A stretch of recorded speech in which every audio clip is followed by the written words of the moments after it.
శ్రీ పరమాత్మనే నమః. అర్జునుడు అంటున్నాడు, ఈ పాపపు పనుల గురించి తెలిసిన వాళ్ళమయ్యుండి మనం ఇంకా ఈ రాజ్యం కోసం, సుఖం కోసం మన వాళ్ళందరినీ చంపుకుంటే ఇది ఎంత పెద్ద దారుణం అవుతుంది కృష్ణ.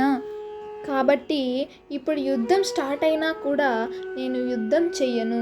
ఎందుకంటే యుద్ధం చేయకపోవడం వలన నేను మన వాళ్ళందరినీ రక్షించిన వాడినవుతాను. అందుకే నేను అసలు యుద్ధం చేయనంటే చెయ్యను అని శ్రీకృష్ణుడితో చెప్తాడనమాట.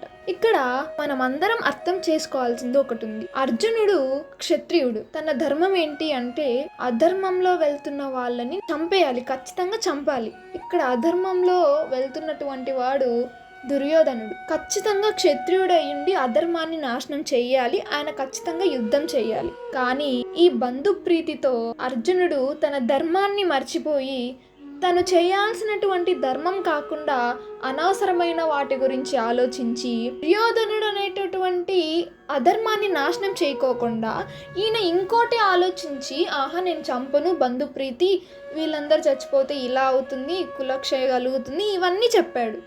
కానీ ఇప్పుడు ధర్మం అనేటటువంటిది నాశనం అవుతే అధర్మం అంతా పెరిగిపోయి ఇండైరెక్ట్గా ఈయనకే పాపం తగులుతుంది. ఇదంతా ఆలోచించినటువంటి కృష్ణుడు ఎక్కడ అర్జునుడు పాపానికి గురవుతాడో అని చెప్పేసి ఈయనకు ఎలాగైనా సరే నేను మంచిని బోధించాలి అని చెప్పేసి స్టార్ట్ చేసేదే భగవద్గీత.